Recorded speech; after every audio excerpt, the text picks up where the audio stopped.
Sri Vishnu Sahasranama, name 887, is Savita.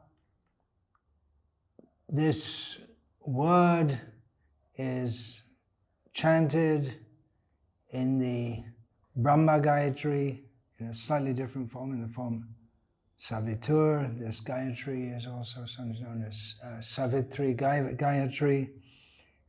Generally, this Brahma Gayatri is understood to be an invocation to the sun. It is chanted at sunrise, when the sun is at the zenith, and at sunset. But of course, the inner meaning is a prayer to the Supreme Personality of Godhead, who in this series of names which we're discussing presently is revealed by the commentators as the Son of the Sun, the source of light in the sun. What makes the sun is the Supreme Personality of Godhead, Vishnu. Savitri means the orb of the sun, Surya Mandala, the round sun that we see, or the sun god, who are the same and different. Sute iti Savita. That which brings into being is Savita. This name occurs again in the next century of names, 969, in Shloka 104. Parashara Bhatta gives the meaning connecting with Surya, which we just discussed. Surya dvara vrishti sasyadikam sute iti savita. Through the sun, rain is produced, then grains and other such products. He brings them into being through the sun, therefore he is called Savita. Satyadeva Vashishta explains further in similar words, Surya dvara vrishti sasyadikam utpadya jagat janayati iti savita. He creates grains and other edible substances through rain, through the means of the sun, and in this way generates and sustains life. Therefore he's called Savita. Even in modern science, they made the great discovery, although it's known to the knowers of the Vedic culture since time immemorial that the sun evaporates water from the oceans and other bodies of water and then sends it forth again in the form of rain, from which we get all kinds of food. I just heard on one of those excellent series of productions by Siddhanta Prabhu, our godbrother, in his Prabhupada Memories production series, Ravindra Swarup Prabhu, recounting how Srila Prabhupada in New Vrindavan, pointing at a tree, he described how the tree, the wood of the tree, is also the sun in another form, because the sun nourishes the leaf by which the whole tree is nourished and makes the wood grow. And Srila Prabhupada explained, when we apply fire to wood, then the sun comes out again in the form of heat and light. In this way, Srila Prabhupada explained, everything is spirit. He used this example to show that everything is spirit. Ravindra Swarup Prabhu didn't quote this, but we are reminded of the Vedic statement, Sarvam Kal Vedam Brahma. Everything here is certainly spiritual, is Brahma. Ravindra Swarup Prabhu explained his confusion that he stated to Srila Prabhupada, I'm just trying to understand as a new devotee that what is the distinction between spirit and matter, and now you're saying that, well, it's all spirit. And Srila Prabhupada, his reply was quite surprising in the sense that it might seem that Srila Prabhupada was, by saying spirit and matter is all one, it might seem a conflation of the two is a kind of Mayavad or Advaitavad, but Srila Prabhupada's reply was, we are not Mayavadis, there are different types of spirit. And Ravindra Swarup Prabhu explained that it took him a long time reflecting on that to absorb what that meant. Of course, we have the example also from the Upanishads, Chandogya Upanishad, which Srila Prabhupada often cited, and of course it comes in Bhagavatam also, as do all the important, all the central teachings of the Upanishads, that if we heat fire, if we heat in the fire metal, iron, then it attains the quality of fire. So in this way, it burns. It's bright and it burns. And touching anything to that will become burned. So in this way, it's non-different from fire. It has absorbed the quality of fire. So it can be said to be fire. Don't touch that iron, it's fire. We may be warned. So in the same way, there is that which is essentially spirit and that which is spiritualized, but it's all spirit. Another example is that by manipulation of electrical energy, an expert electrician or electrical engineer can make heating or cooling. To the electrician, he sees electricity, it's all electrical energy. How he utilizes it, he may utilize it in different ways. So there are many examples.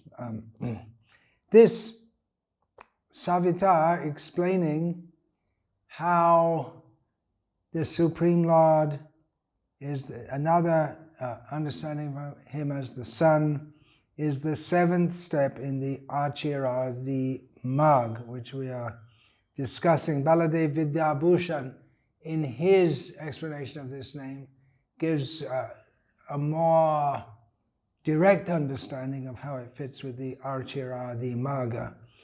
That Vishnu is Savita because he causes, sute, which means to come into being, to cause. He causes the attainment of the sun. So the meaning of this name, Savita, as given by Baladev Vidyabhushan, is he whose by mercy the devotee's soul goes together with Surya. In the next occurrence of this name, that'll actually be in the 10th century, won't it? In name 969, in the 10th century of names, Parashara Bhatta gives the understanding that Savita signifies the creator of everything, including the sun. Sarvesham sakshat janayata Savita. And in this instance of the name Savita, Shankaracharya says something very similar. Sarvasya jagata prasavita Savita. He brings forth, he creates all the universes. He brings into being all the universes. Shankara gives support for this understanding from the Vishnu Dharmottara. Rasanam chattatadanat ravi ityabhidiyate prajanam tu prasanavanat Savita iti nigadyate. So here we have the word Ravi and Savita. The word Ravi, of course, just came. And it's also a name for the sun and can be understood in different ways. This verse from the Vishnu Dharmottara, translation is how the sun, or Savita, the Supreme Personality of Godhead, brings everything into being, all the universe and all the living beings within it.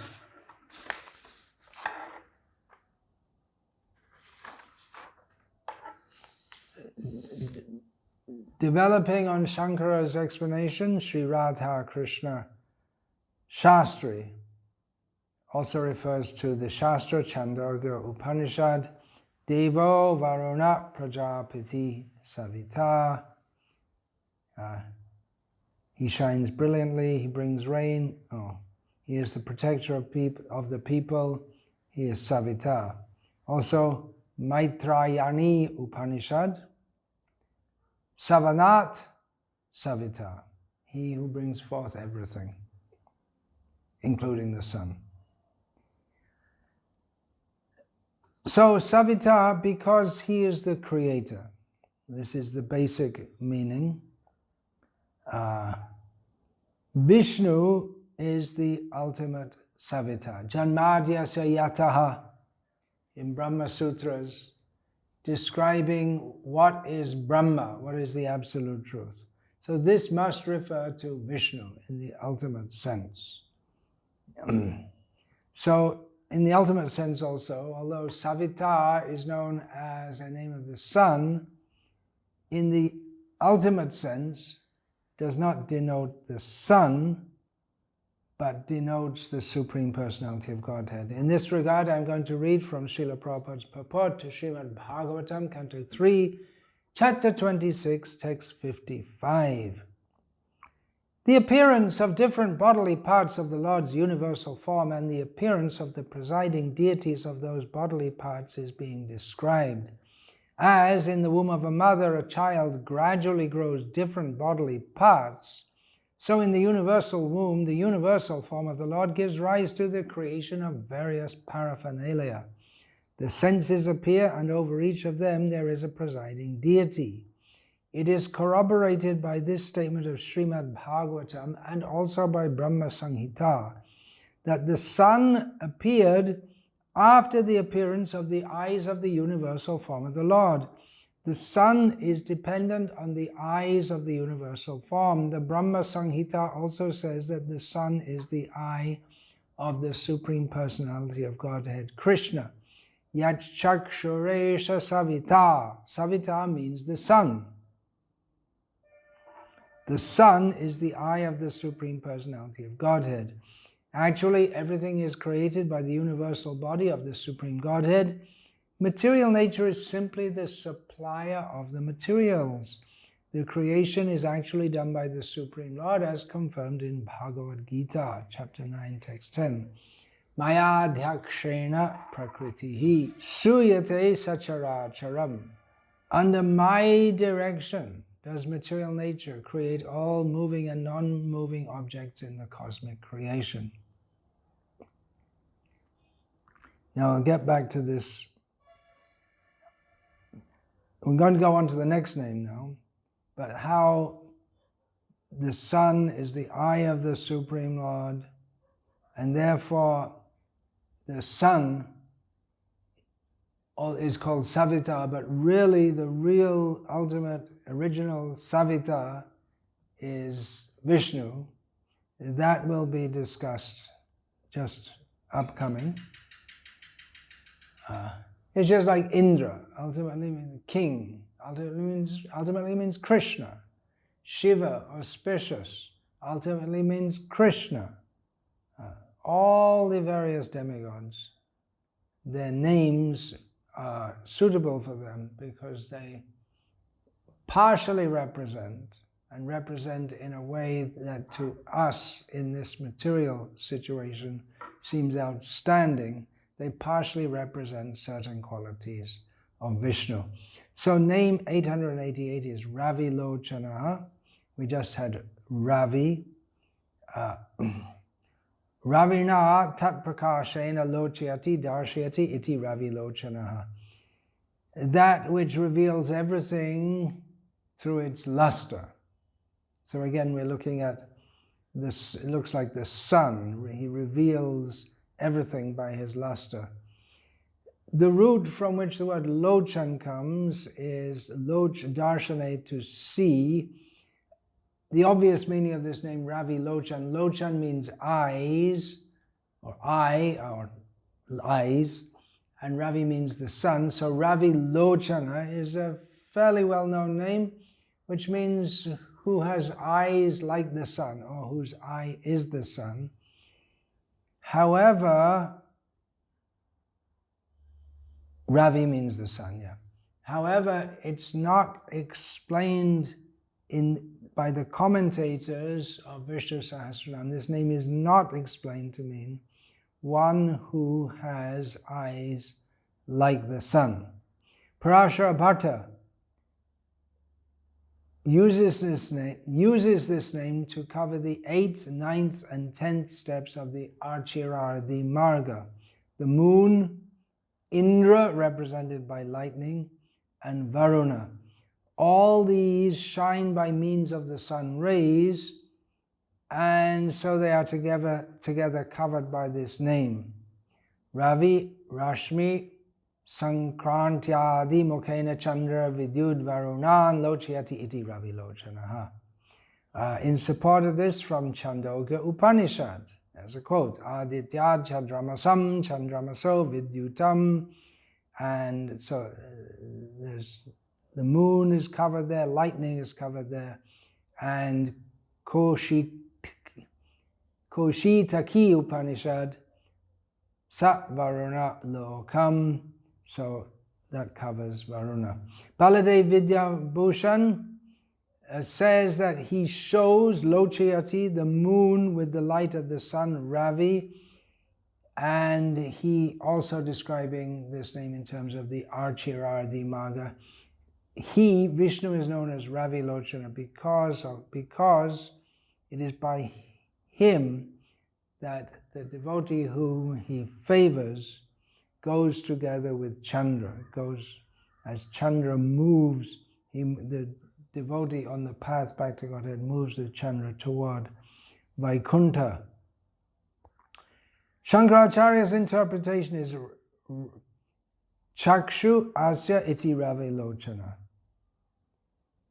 Ravilochanam Chakshu Asya iti Ravilocana. He who has the sun as his eye in the Virata Rupa, the universal form. So I was saying that we get back to this. In the universal form of the Lord, the sun is considered the eye of the Lord. So Shankara quotes the Mundakopanishad passage in support. Agnir Murdha Chakshushi Chandra Suryau. He has fire for the crown of his head, and Chandra and Surya as his eyes. Surya is the right eye. Chandra, the moon, is his left eye. He from whose eyes the sun is born.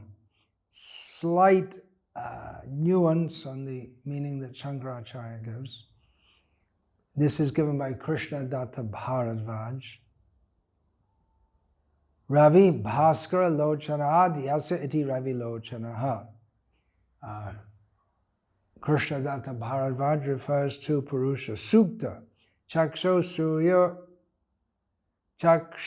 Suryo Ajayata. Satyadeva Vashishta gives multiple explanations. Ravilocana means he who enlightens everything through the sun.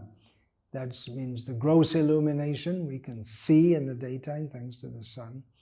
And also the sun helps us to understand. Even modern day neurologists, they explain the importance of having sufficient sunshine for proper brain function and proper mood, if we're in the dark all the time, or if it's dull and cloudy day after day after day, as it is in far northern climates, that tends to create depression. So the light is, the sunlight helps to nourish the mode of goodness. That's particularly if the sun's products in terms of rain is sufficient also, because there's lots of sun in the deserts of, for instance, North Africa. But we don't find people are very enlightened. They're not naturally enlightened in spiritual knowledge there as they are particularly in India. Satyadeva Vashishta also says, he whose eyes are the sun and through which we see. Srila Prabhupada often said that we may be very proud of our eyes, but we can't see unless there's some external light, particularly sunlight, and all light is simply an expansion of the sunlight, all light in this world. The sunlight is a reflection of the light who is Krishna in the spiritual world. We say the sun is his eyes, but another way of putting it is that in his eyes the sun is there, always serving the Lord.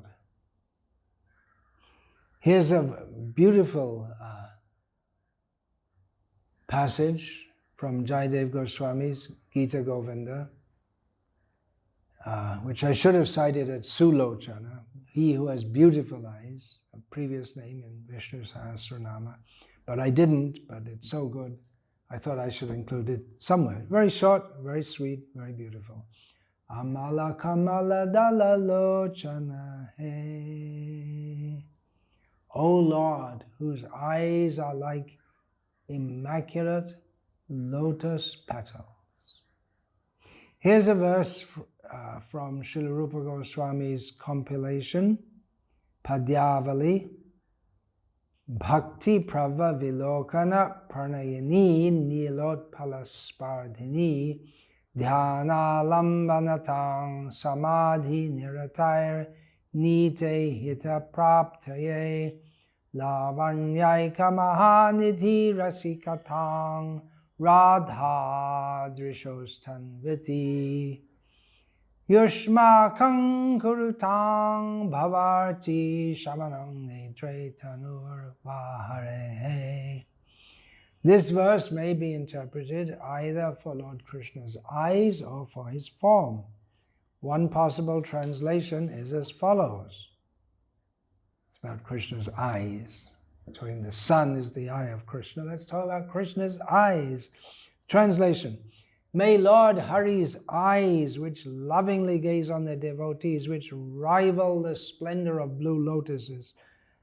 Yeah, it could be put like that. We could say that the blue lotuses are embarrassed by the beauty of Krishna's eyes, on which the yogis meditate to attain auspiciousness, which are two great oceans of handsomeness, it's given here, beauty, we could say, Lavanyaika Mahanidhi, and which fill Radha's eyes with the nectar of love. May they quell for you the sufferings of material existence. Another possible translation.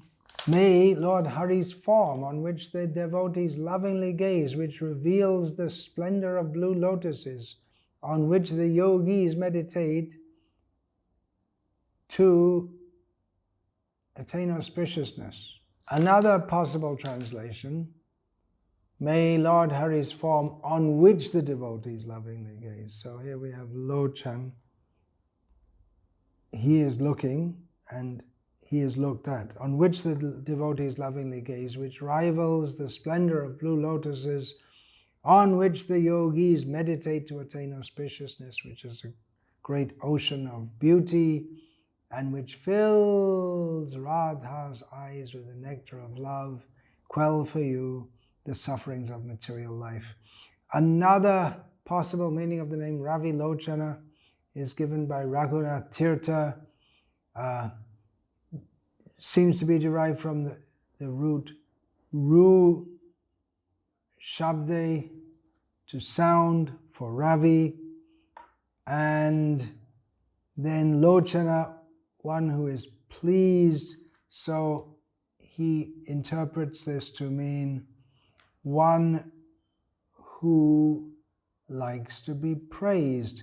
He's pleased by the praise of his devotees. He's fond of praise. In this way, this name resembles Stava Priya, which has already come in Vishnu Sahasranama. Vancha kalpatarubhyascha kripa sindhubhya evacha patitanam pavanebhyo vaishnavebhyo namo namaha. Dante nidhaya churnakang padayani patya kritva chakar kushatam etad. Aham ravimi he sadhava sakala eva vihaya durad. Gauranga Chandra Charane Kuruta Nuragaha Parivadatu Jano Yata Tata Va Nanu Mukaro Navayang Vicharayamaha Hari Rasamadi Ramadati Matta Bhuvi Vilotama Natama Nirvishama. Hare Krishna, Krishna Krishna,